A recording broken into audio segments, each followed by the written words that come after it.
Good morning, ladies and gentlemen. It's a bright and a beautiful morning in Bellihulur today, and the Faculty of Applied Sciences of Sabaragamuwa University of Sri Lanka warmly welcomes you all to the inauguration of the 4th Applied Science Undergraduate Research Symposium 2025.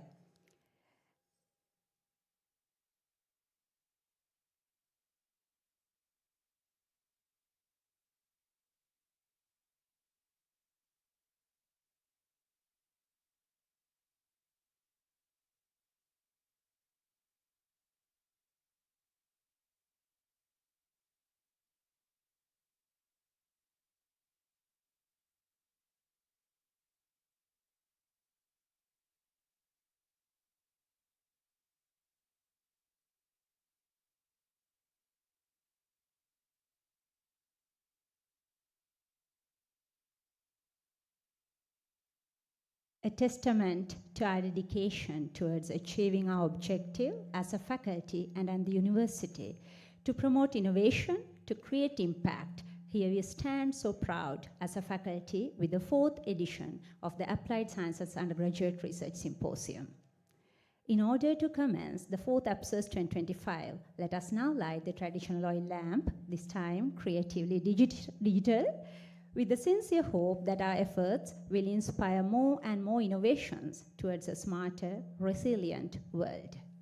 Let me take the honor of inviting our distinguished keynote speaker, Senior Professor Buddhi Marambe, Professor Kapila Ratnayaka, Dean, Faculty of Applied Sciences, Senior Professor Uday Ratnayaka, Professor Kavinga Koswathage, Dean, Faculty of Technology, Professor Chandrika Disanayaka, Dean, Faculty of Agricultural Sciences, Professor Shanmuganathan Wasantapriyan, Dean, Faculty of Computing, Professor Rohana Abevikrama, Dean, Faculty of Social Sciences and Languages, Professor Janaka Vijayasinghe to represent our plenary speakers, Professor B.T.G.S. Kumara to represent the directors of the centers of our university, Dr. Tilini Kananke, Head Department of Food Science and Technology, Dr. Lalindra Ranavira, Head Department of Natural Resources, Dr. Manel Sarangika, Head Department of Physical Science and Technology, Professor Suraj Chandana, Head Department of Sports Science and Physical Education, and our most valued sponsors from Avon Pharma and FEDNA,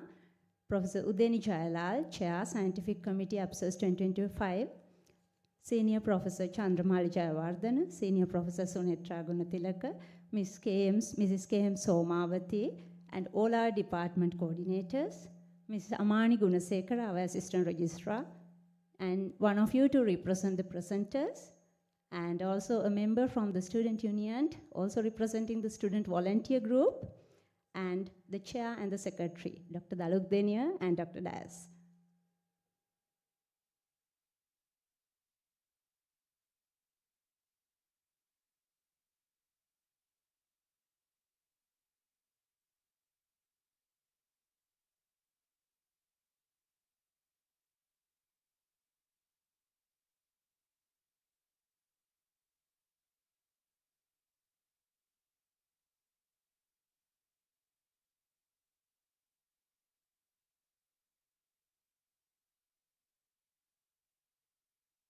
Let me cordially invite Professor Uday Kumara and Dr. Badra Diaz.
Thank you, everyone.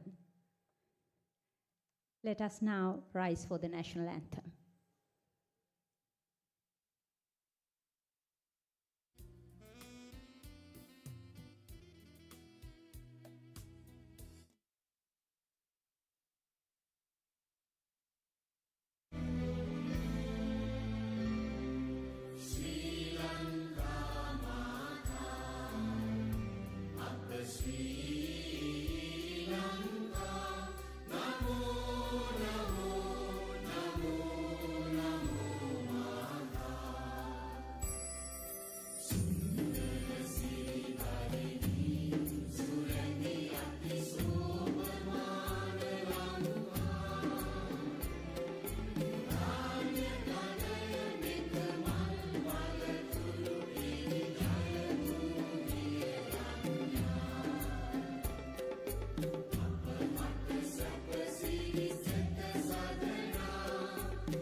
Thank you.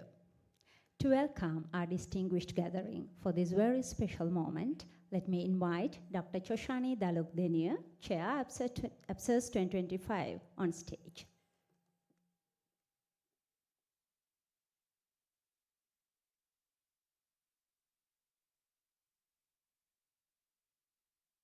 Good morning to all of you, our distinguished keynote and plenary speakers, Dean Faculty of Applied Sciences, Deans of other faculties, heads of the departments, senior staff members, colleagues, members of the non-academic and the administrative staff, industry sponsors, and dear students. It is with great pride and pleasure that I warmly welcome you all to the 4th Applied Sciences Undergraduate Research Symposium, APSUS 2025, organized by the Faculty of Applied Sciences, Sabaragamuwa University of Sri Lanka. This year, we gather around the theme towards a smarter, resilient world from innovations to impact. A call for all of us not only to create knowledge, but also to transform it into meaningful solutions that address the real-world challenges. APSUS is more than a research platform. It is a bridge between ideas and applications, and between students' aspirations and their future careers.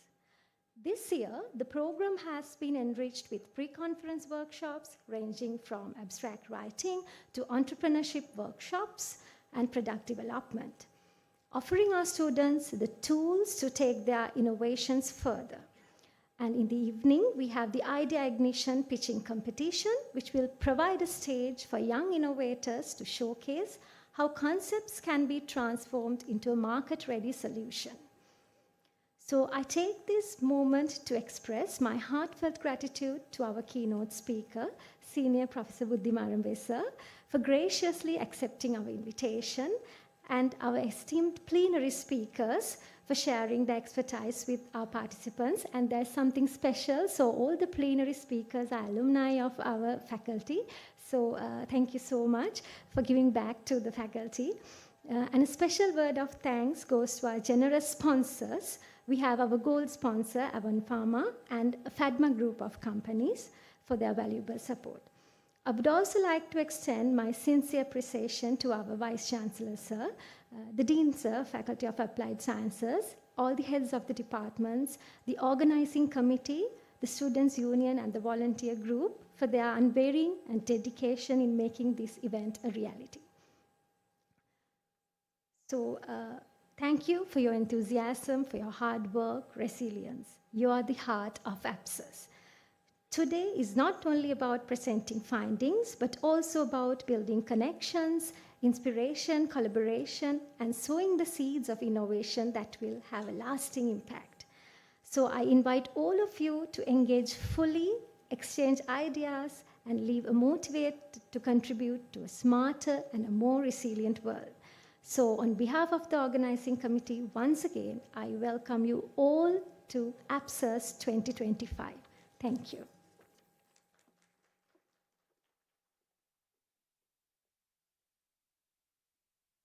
Thank you, Dr. Dalokdenia. A faculty that has been remarkably producing professionals in diverse fields in applied sciences for 3 decades.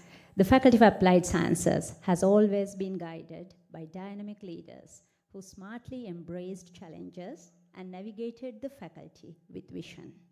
Further, the Dean of the Faculty of Applied Sciences today should be reminiscing with great pride the beginnings of the APSUS as a founding chair 3 years ago.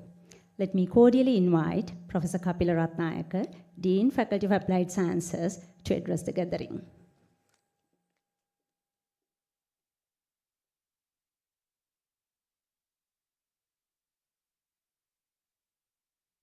Okay, very good morning all. Deans of the faculties, heads of the departments, keynote speaker, Senior Professor Buddhimarambe, and all the plenary speakers, members of the academic, administrative, and non-academic staff, distinguished guests, industrial partners, our young researchers, and my dear students.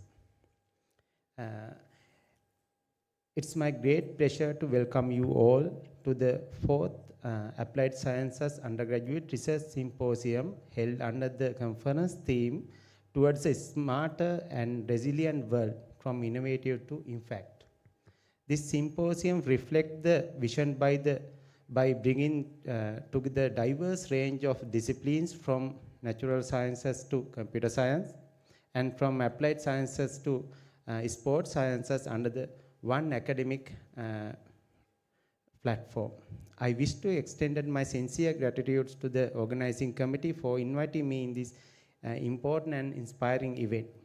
As a faculty, we initiated this event in 2022 and have successfully conducted it for the past 3 years, consecutive 3 years. Today it has involved into significant platform with our faculty, showing the intersectional curiosity, creativity, and dedication of our undergraduates.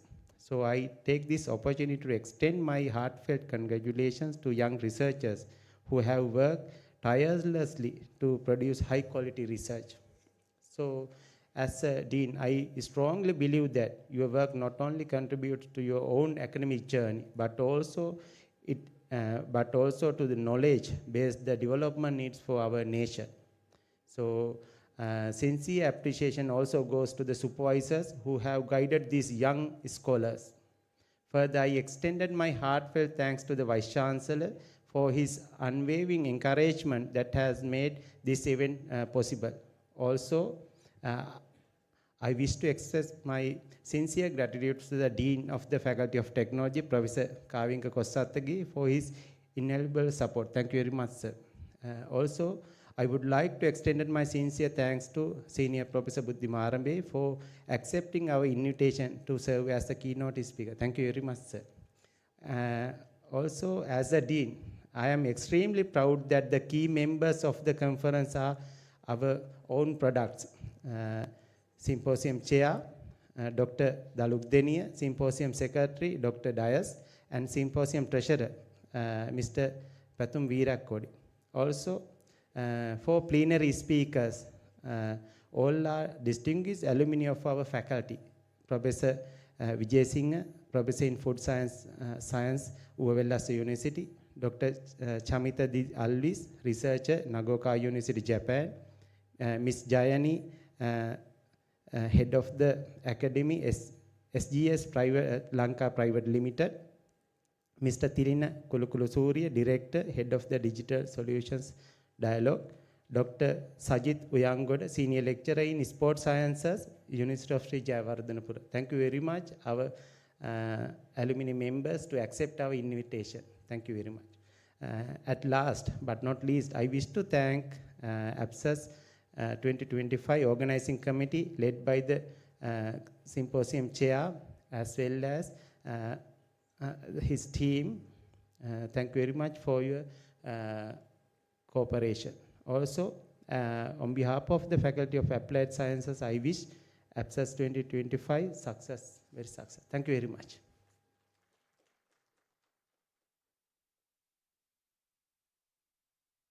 Thank you, sir. Sabaragamuwa University of Sri Lanka, over its proud history of 30 years, has been guided by visionary leaders who have contributed to molding this institution into what it is today. Its mission has never been limited to producing competent graduates, but to foster innovation and enhance university-industry collaboration while recognizing the social responsibility. Let us now listen to the address of the Vice Chancellor of Sabaragamuwa University of Sri Lanka, Professor M. Sunil Shantha.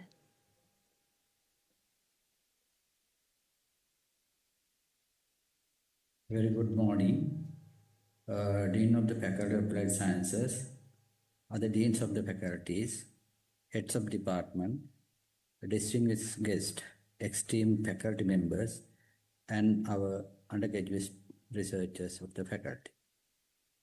I am profoundly honored to address you at this year's Applied Sciences Undergraduate Research Session, APSURS 2025. This event is now in its fourth year, is a testament to the vibrant and the forward thinking academic environment we cultivate at Sabaragamuwa University of Sri Lanka. The theme towards a smarter, resilient world, from innovations to impact, resonate deeply with our university's core mission. It's a call to action urging us to not only innovate, but to ensure that our innovation translate into meaningful, positive change for our community and the world. To our undergraduate participants, you are the future, the nation, and the world. Today, you are demonstrating your potential as researchers and innovators. This symposium is a crucial platform for you to share your hard work, forge connections with leading academics and industry professionals, and explore both local and global trends. These interactions are invaluable. They are the stepping stones to future collaborations, academic growth, and career opportunities. I'm so proud to see you embrace your spirit of shared knowledge and collective advancement. By engaging with new developments and technologies, you are preparing yourselves not just to be participants in your respective field, but to leaders who can make a real and lasting impact. I extend my deepest gratitudes to the Faculty of Applied Sciences for their tireless dedication in organizing this significant event. And to all of you, the students, my heartfelt congratulations on your commitment to research. Your work is a beacon of hope, a testament to the bright future of scientific quality and innovation in Sri Lanka and globally. I wish each of you a successful and enriching experience and good future endeavors. Thank you.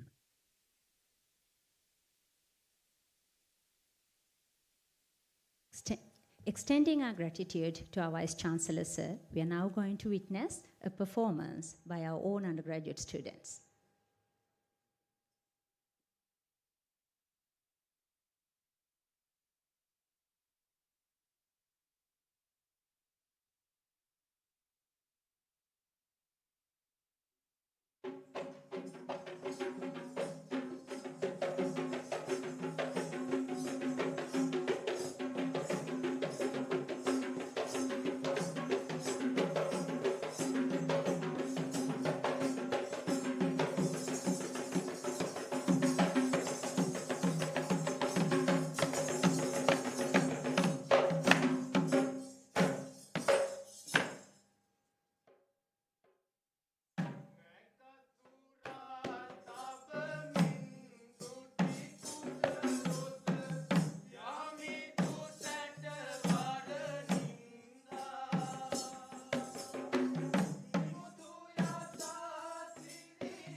Thank you. And these moments keep us reminded that we have to be dedicated for producing undergraduates who are versatile. Thank you so very much.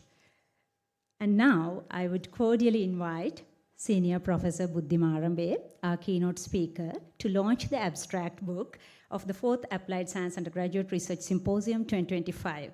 He will be accompanied by Professor Udeni Jailal, Chair, Scientific Committee, APSUS 2025. Going with the environmental friendly theme of the APSUS, we are now going to launch our proceedings book online.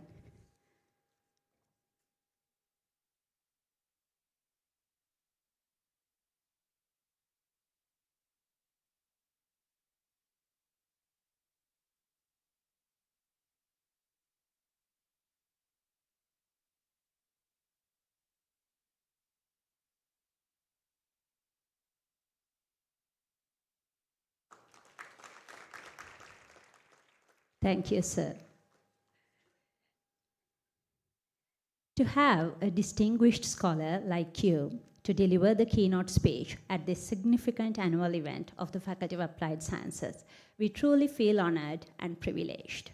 Dear sir, your presence at our conference, which is themed towards a smarter, resilient world from innovations to impact, is remarkable. To introduce our keynote speaker, Senior Professor Buddhimarambe, let me cordially invite Professor Udeni Jailal from the Department of Natural Resources, Faculty of Applied Sciences.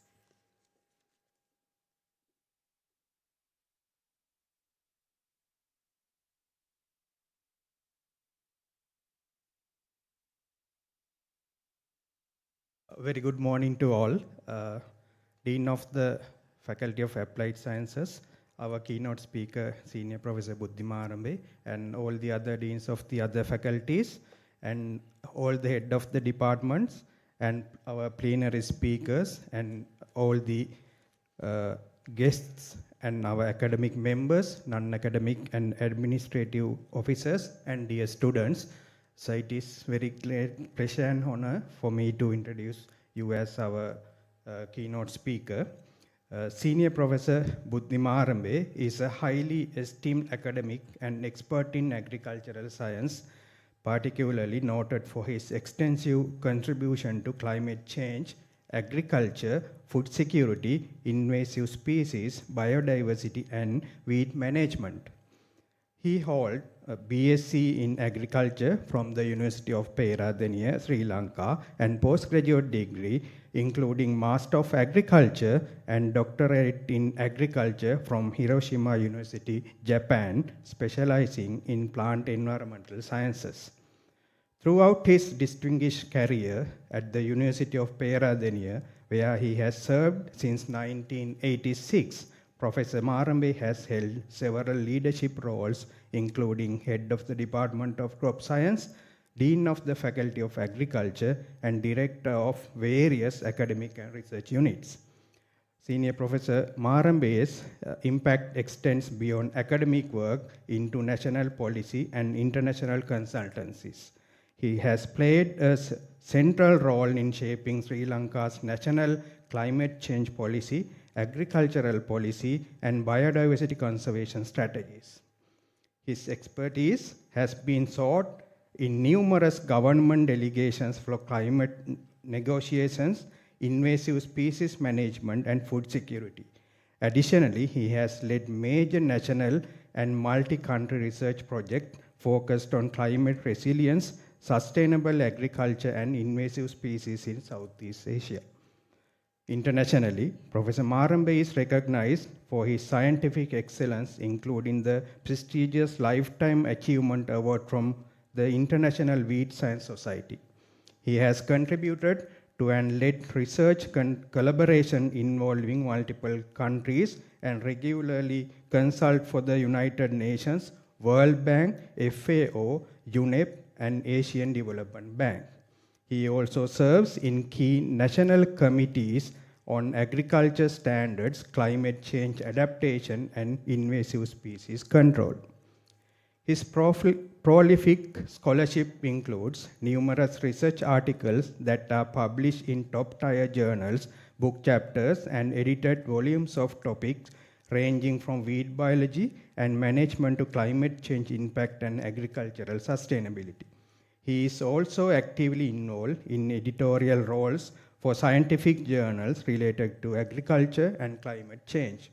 Professor Marambe's dedication goes beyond research to include efforts in capacity building, curriculum development, and promoting sustainable agriculture practices to enhance food security and climate resilience in Sri Lanka and the South Asian regions. In sum, Professor Marambe stands as a leading figure in agricultural science with a profound influence of policy, research, education, and sustainable development both nationally and internationally. With this very short introduction, sir, I would cordially invite you to deliver your keynote speaker. Thank you very much.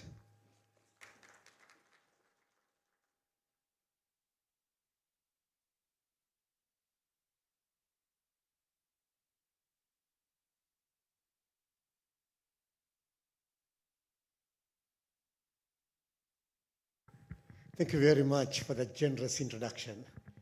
Good morning, colleagues. Dean, Faculty of Applied Sciences, other deans of faculties, the sponsors, keynote speakers, other than me, I think they are plenary speakers, that's what they were called. And more importantly, the budding scientists who are here. Thank you very much, the Chair Organizing Committee, for inviting me. An invitation that I accepted with pride, because I consider that I am honored, rather than what you said, to be here. It's entirely, indeed, a privilege to talk to this August Assembly. Dean Sir, you have selected a very important topic which matches with the present day context and future needs, definitely no argument about it. However, I decided to bring up a presentation to you all during this 30-minute time allocated to me to show you how Sri Lankans, very unfortunately, have missed the bus in terms of innovation. Not once, not twice, thrice, 4 times, you just name it, we have it. And why I'm going to present it to you today is not to discourage anyone, but to make sure that this young generation will never miss the next bus in terms of innovation, serving the society, making sure there will be a sustainable future, not only you, not only to me, but for all of us and our future generations. I think that's an important part. So let me start doing that to the best possible extent that I can. And naturally, I have chosen something related to agriculture, which makes me feel comfortable. And all what I say in relation to agriculture is directly applicable to all of the fields of study, if you get the essence out of it, rather than focusing on the point or the fact that I'm presenting. So with that general introduction, let me start my job. Once again, important part before I start rolling out my slides. Technology is important. People consider technology as the order of the day. Technologies come through innovation. You can innovate the technology, and implementation of that technology itself is another innovation.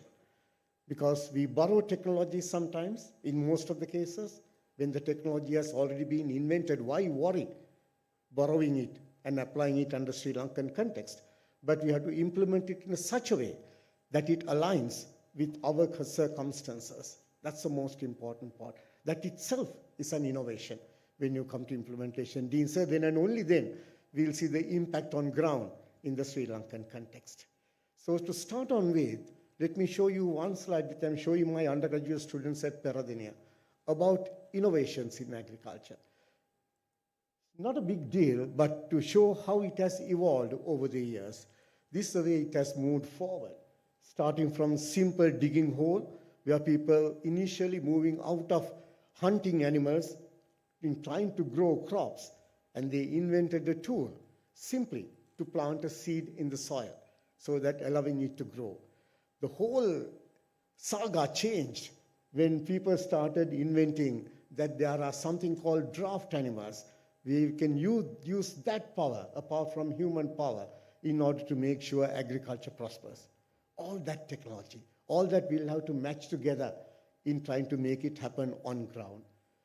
Things changed dramatically when the wheel was invented.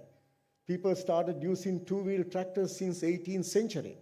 When did we start using the four-wheel tractor, for example?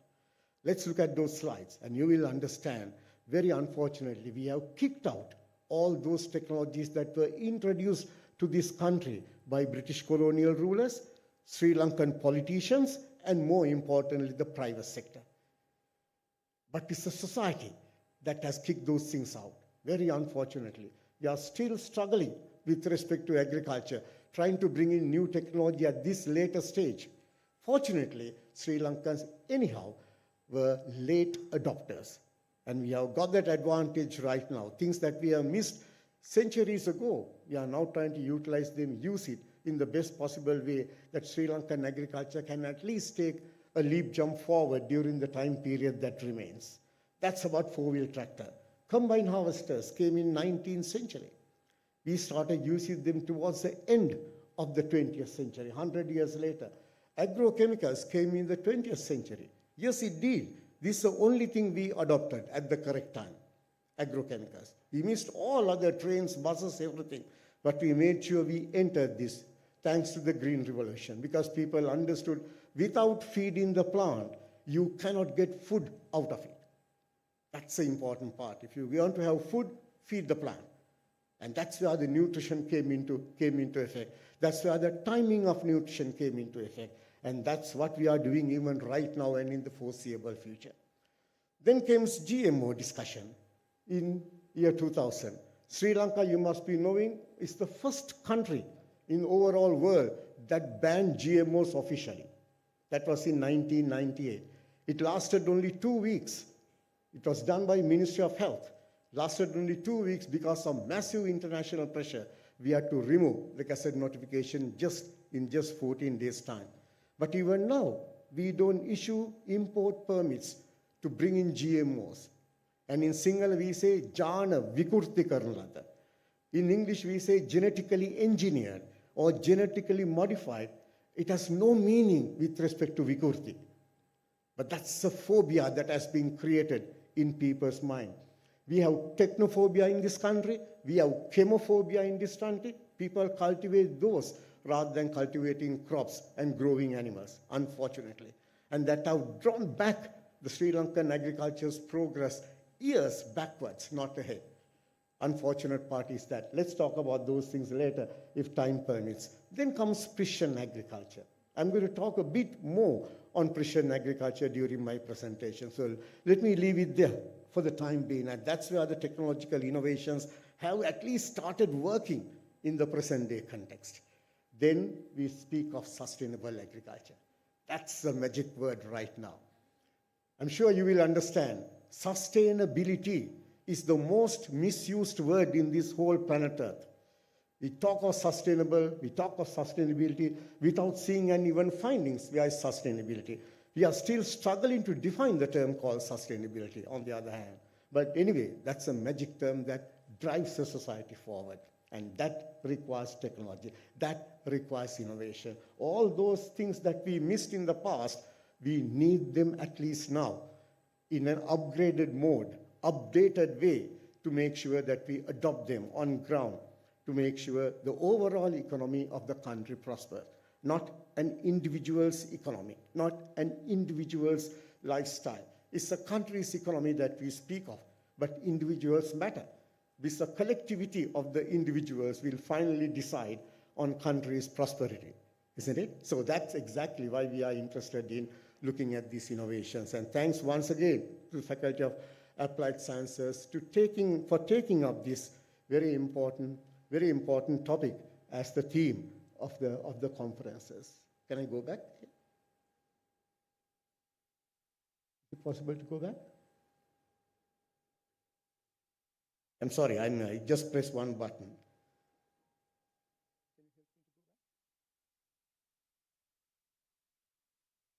Sorry about that. Okay, leave it there. Thank you. Remember what I told you about the four-wheel tractor. This is the first Ford four-wheel tractor that was brought to Sri Lanka soon after World War I, brought in by a Bava and company and tried to use it in their estate. People rejected this. People rejected this, saying that this yakada yaka is going to eat into our employment opportunities. And our livelihoods are the ones that will be affected. So it was brought in 106 years ago. Please keep that in mind. And we didn't want to adopt that. So first Ford four-wheel tractor went begging, thanks to the efforts made by private sector and the British colonial rulers at that time. They wanted to have it in this country. We said no. Our ancestors said no. Then came the next, the first Massey Ferguson tractor, which we call the grey Fergie. We see Massey Ferguson in red color nowadays, right? The first tractor was grey color. That's why it's called grey Fergie. That was in 1952. We rejected this. We didn't want this in our agriculture.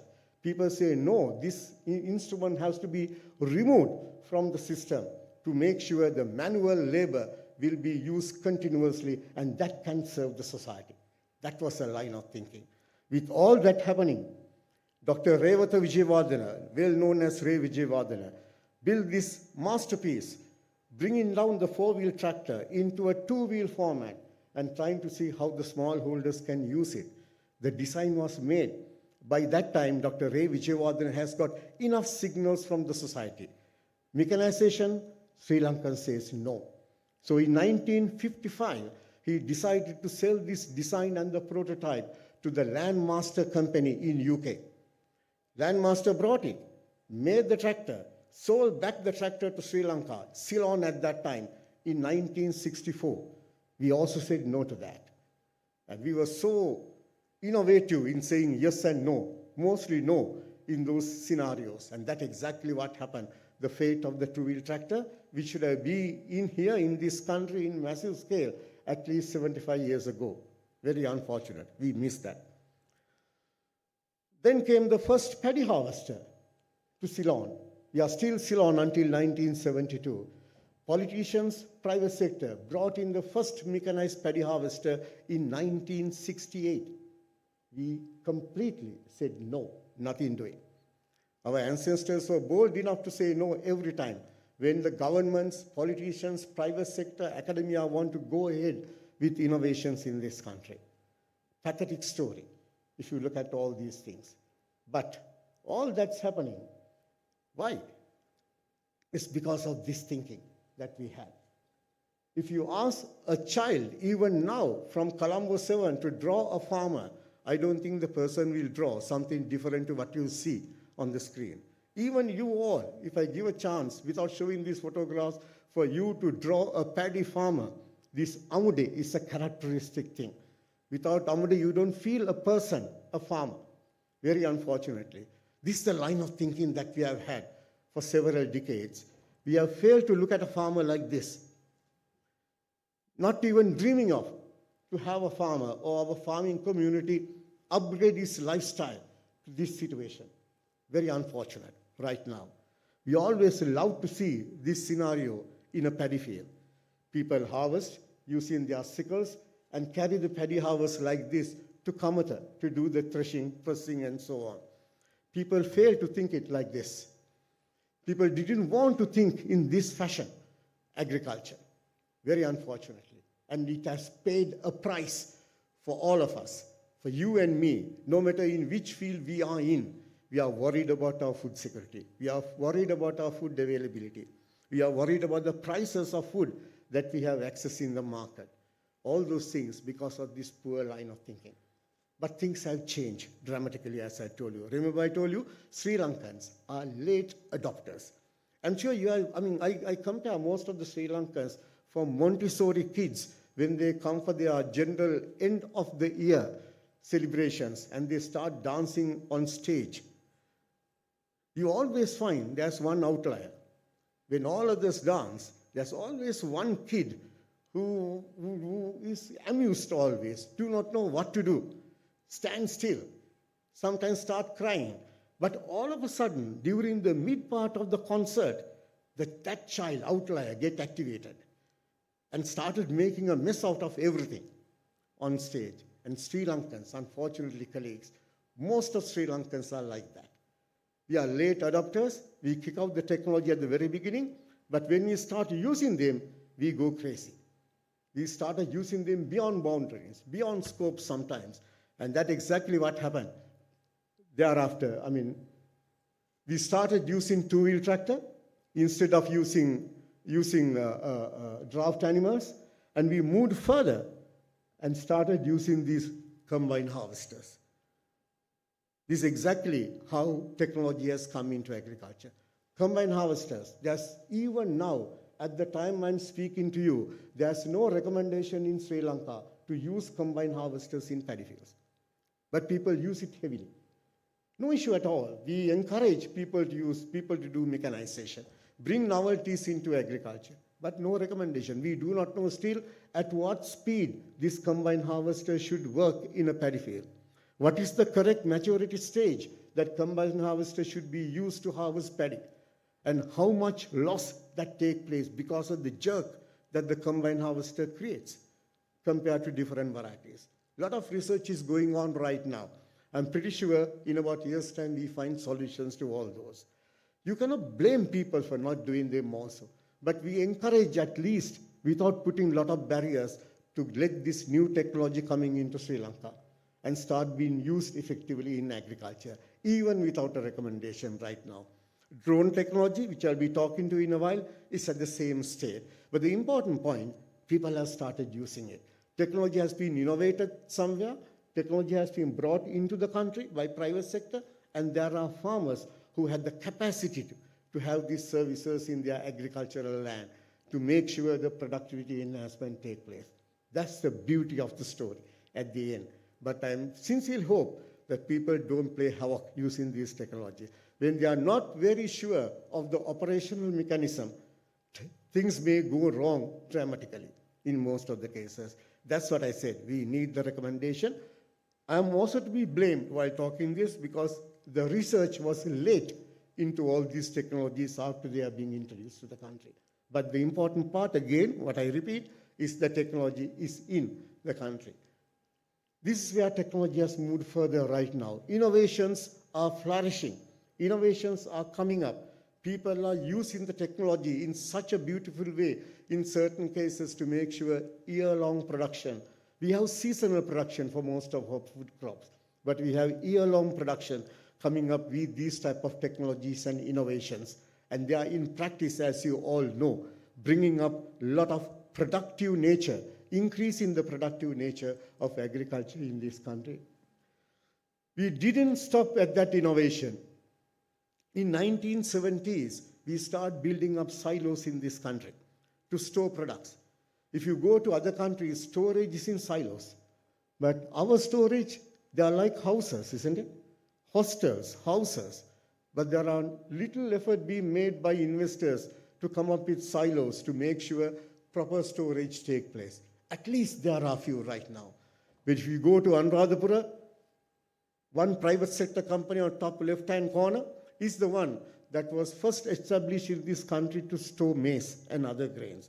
Then came other private sector organizations coming up with these silos. We need more of these. We need investments coming in from the private sector. Government cannot spend on these, especially when you are in a dire economic state as of now. Forget about the past. Start from now, and let's try to see how this technology being brought in. So this budding group of graduates who are here, scientists, that's a way of thinking. The line of thinking will have to change. You may not build these huge structures, but let's try to look at the miniaturized structure, for example. When the combine harvesters were first introduced, some combine harvesters were the size of quarter of this hall. Huge machines. And now the machines are miniaturized. Go to Piliandala, go to Gampa, those small paddy fields are harvested using miniaturized combine harvesters. That's how the technology comes up. That's how the innovation comes up, as I told you. The origin is not the only innovation, but updating, upgrading, and making sure it's implementable. That's where the innovation matters for a country like ours. So let's think like that. Let's move forward collectively in those lines. Drones is talk of the town nowadays. Unmanned aerial vehicles. We have started using drones heavily. There's a private sector organization that have come in since last year, April 2023. They are offering these services through a MOU signed between the private sector and the Ministry of Agriculture. Drone services are operated in 64 agrarian service centers for a fee. People are demanding more. So look like from this Maha season, this company will start expanding. More and more people are required. More and more service-oriented people are required to get this technology on ground. They are initially used for pesticide spraying. That's where the precision agriculture comes in. For example, general recommendation for a pesticide application in Sri Lanka by the Department of Agriculture.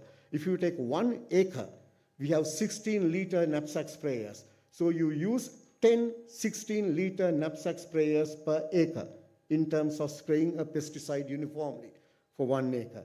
If you convert the calculation into 1 hectare, 30 16-liter knapsack sprayers.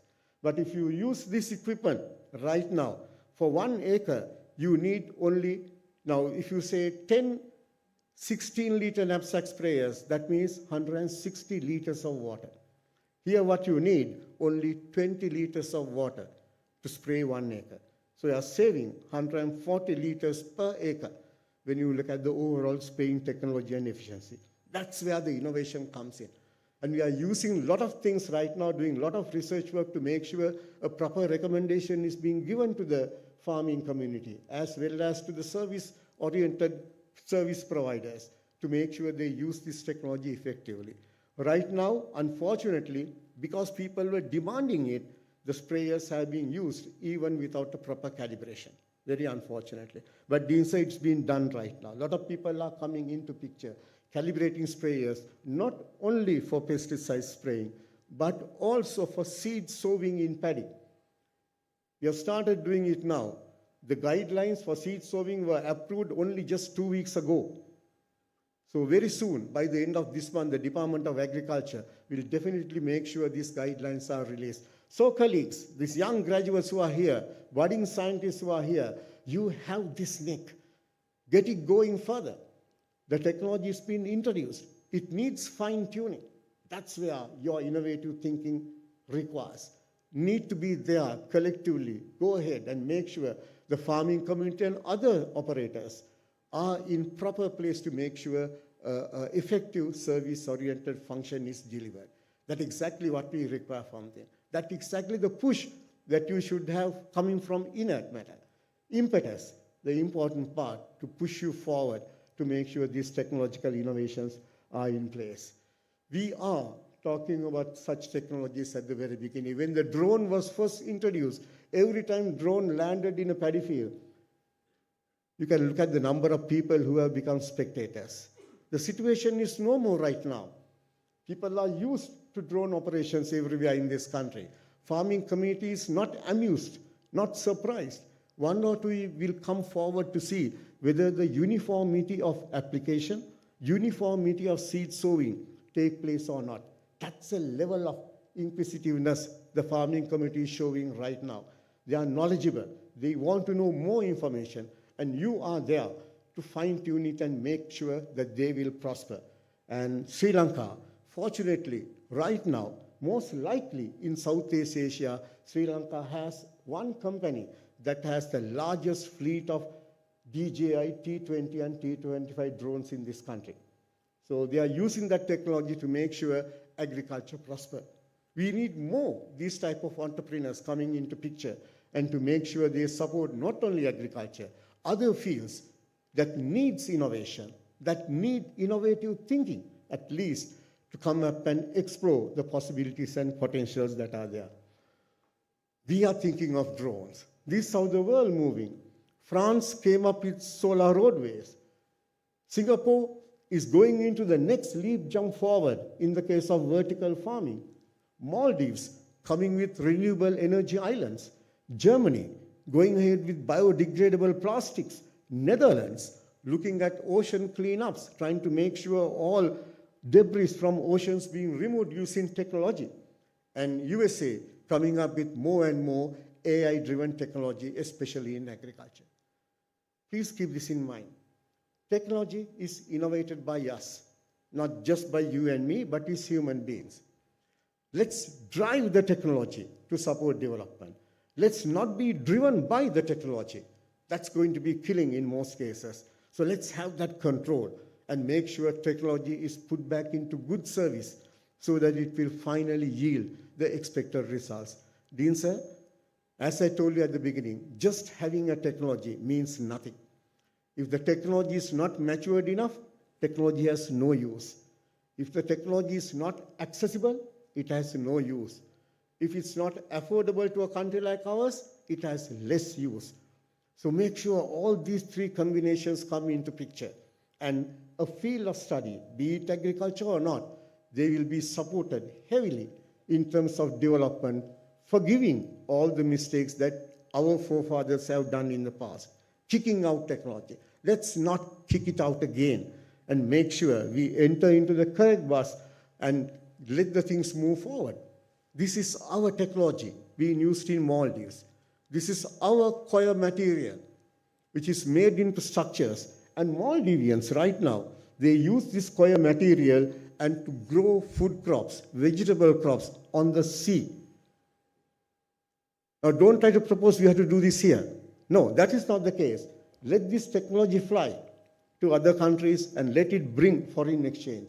We have enough things to do on land rather than looking at water services right now. So let's try to do our best on land first and make sure we explore other possibilities also using these technologies. So colleagues, technology is a tool. Electricity is a tool. This is the most dangerous item that we use in our day-to-day life. You just poke your finger into one of those plug bases, your life is gone. In older days, we had only one main switch per house. It took such a long period of time, at least to have one trip switch per house. Now we have circuit breakers everywhere. Every plug base, every plug top has a circuit breaker. And that's how we have used the technology and make it adoptable in a country like ours and elsewhere. So let's use this technology without being fearing to use this. Forget about chemophobia. Forget about technophobia. Let's make sure collectively we drive the technology to make sure the society is technology driven, but for the benefits, not the negatives. If you try to work together, Dean sir, Madam Chairperson, your efforts of having this conference will become a reality someday in the near future. Thank you very much for your patience hearing. Thank you.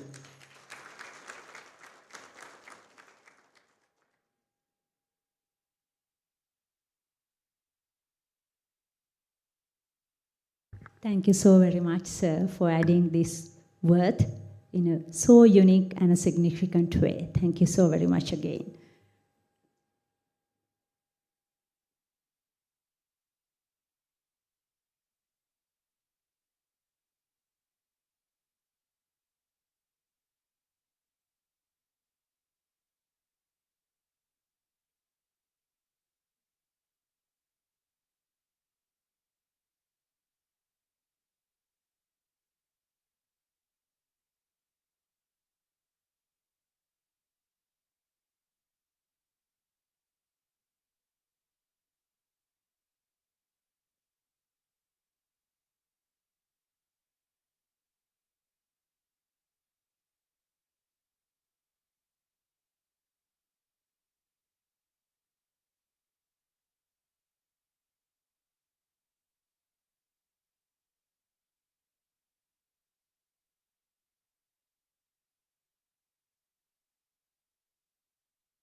Since the preparations are taking a little time, we can have a small Q&A session, I guess, for a few questions. I'm sure it lit up, sparked up very inspiring sort of thoughts in all our undergraduates' minds. So please, if you do have any questions, this is a very, very rare opportunity for you all to talk to Marambe sir, please.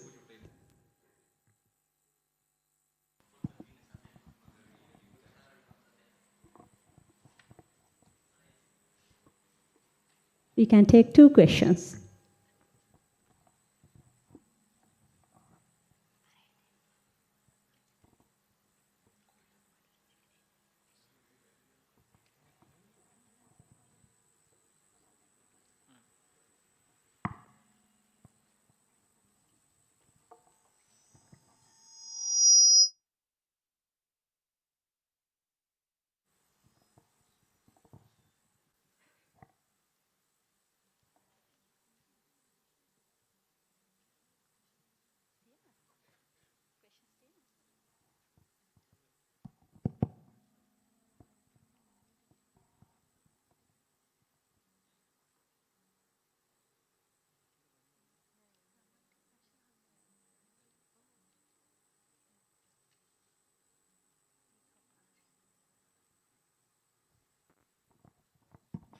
Okay, at the end of the inauguration, I'm sure you will be getting with familiarization with all these resource persons. So please continue.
Thank you so very much.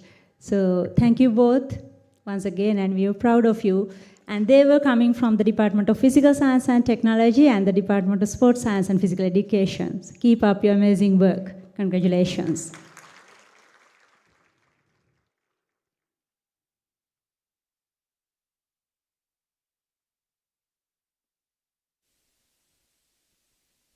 In addition to the support we received from the university, we were financially supported by our generous sponsors. That certainly helped to make APSUS a success. And let us now take a look at one of their videos from Avon Pharma Private Limited.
Thank you for being our gold sponsors for APSUS 2025.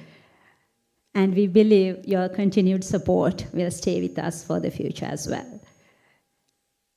An event of this nature would have never become a reality if not for the guidance, contributions, collaborations we received from all of you. Extending our deep sense of appreciation and gratitude, I would cordially invite Senior Professor Buddhimarambe and Professor Kapila Ratnayaka to stage.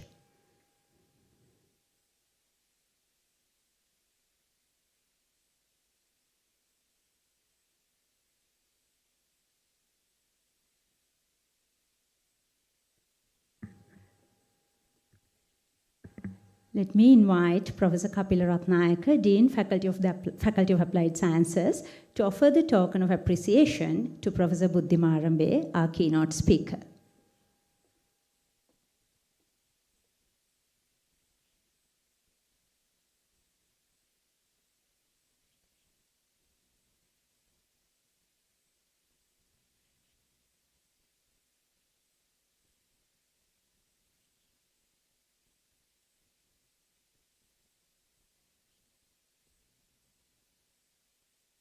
Thank you, sir.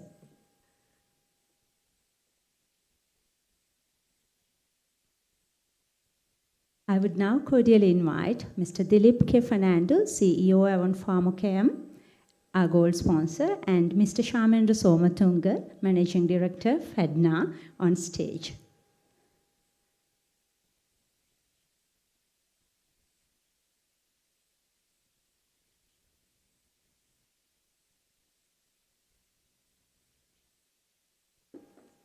I cordially invite Professor Kapila Ratnayaka to offer the tokens of appreciation to our valued sponsors of APSUS 2025.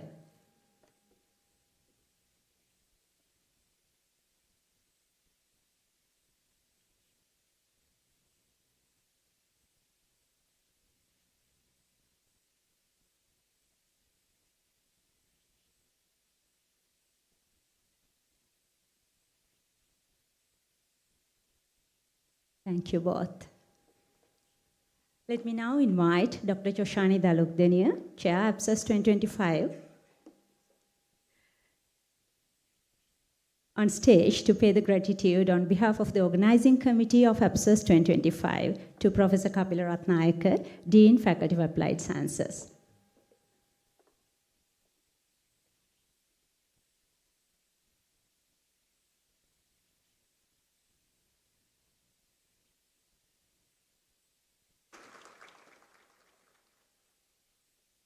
Thank you, sir.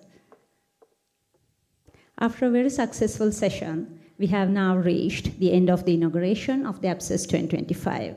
Let me cordially invite Dr. Gayani Dias, Symposium Secretary, for the vote of thanks.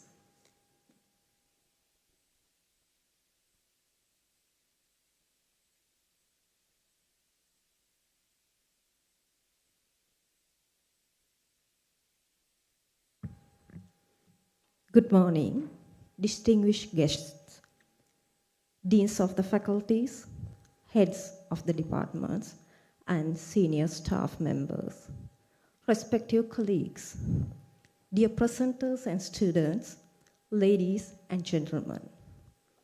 On behalf of the organizing committee of 4th Applied Science Undergraduate Research Symposium, it is my great privilege as secretary of this conference to extend a heartfelt gratitude to all who have contributed to making today's event a success.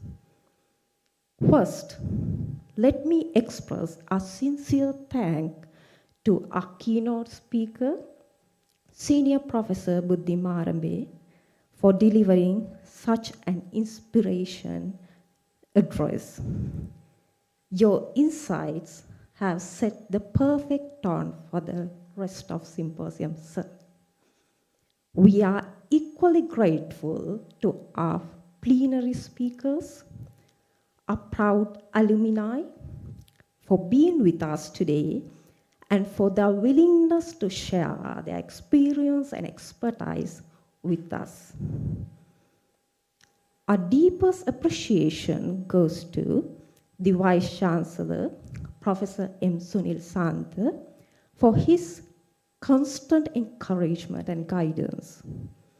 I also wish to thank all the deans who graced today's event, in particularly our Dean of Faculty of Applied Sciences, Professor K.T. Ratnayaka, for his leadership throughout this journey.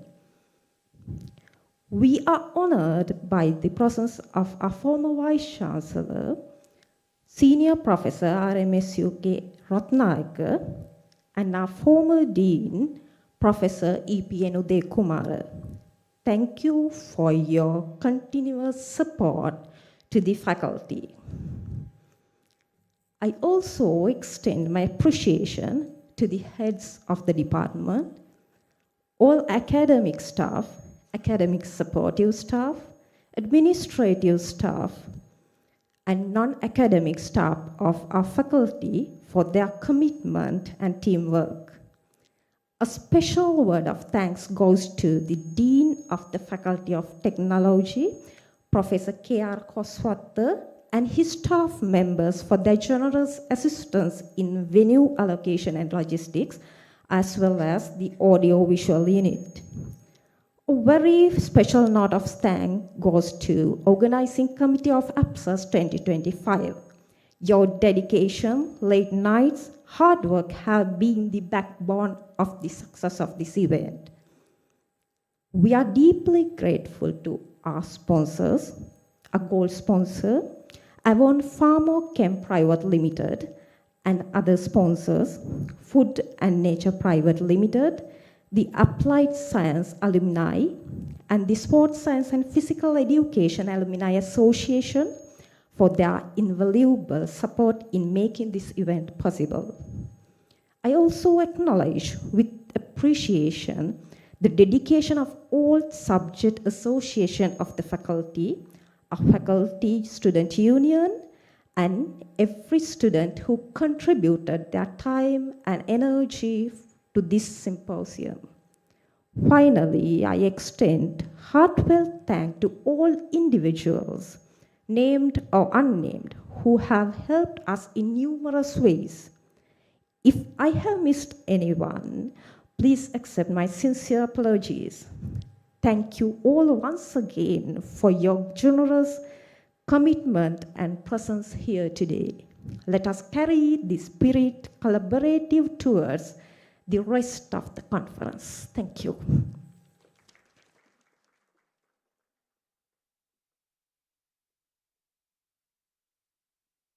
Thank you, Dr. Dias.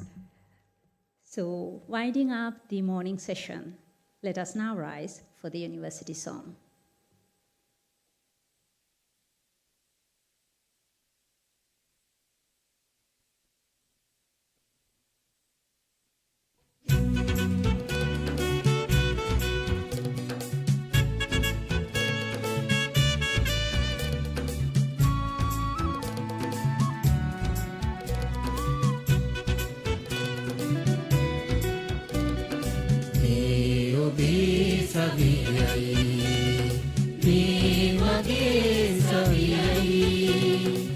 Sabaragamuwa sarasaviyai, Sabaragamuwa sarasaviyai.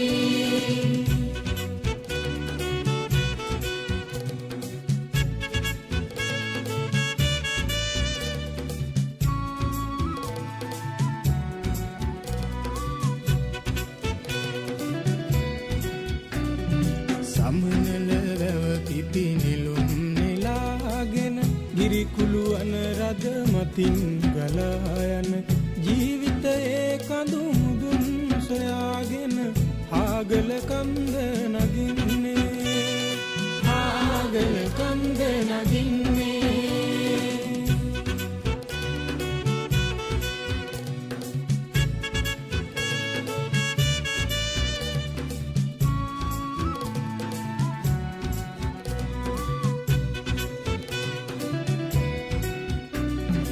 සිරිපා පහනින් එළිය ලබාගෙන මනරම් විදුනෙන අකුරු දරාගෙන කළුගම් පතුලේ රුවන් සොයාගෙන උඩුගම් බලා දෙන්නේ උඩුගම් බලා දෙන්නේ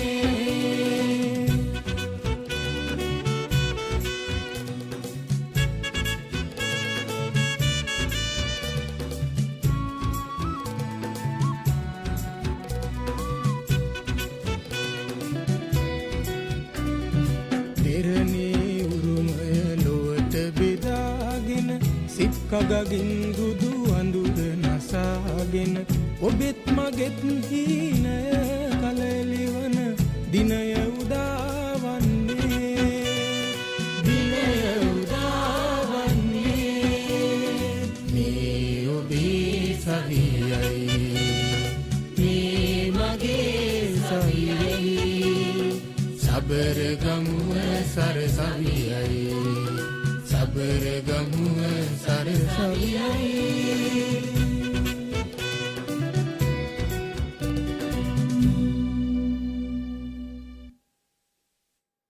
Thank you. Since we are a bit behind the schedule, please let us take a photo quickly. Please come to the front, so we'll take the mandatory photo as we always do.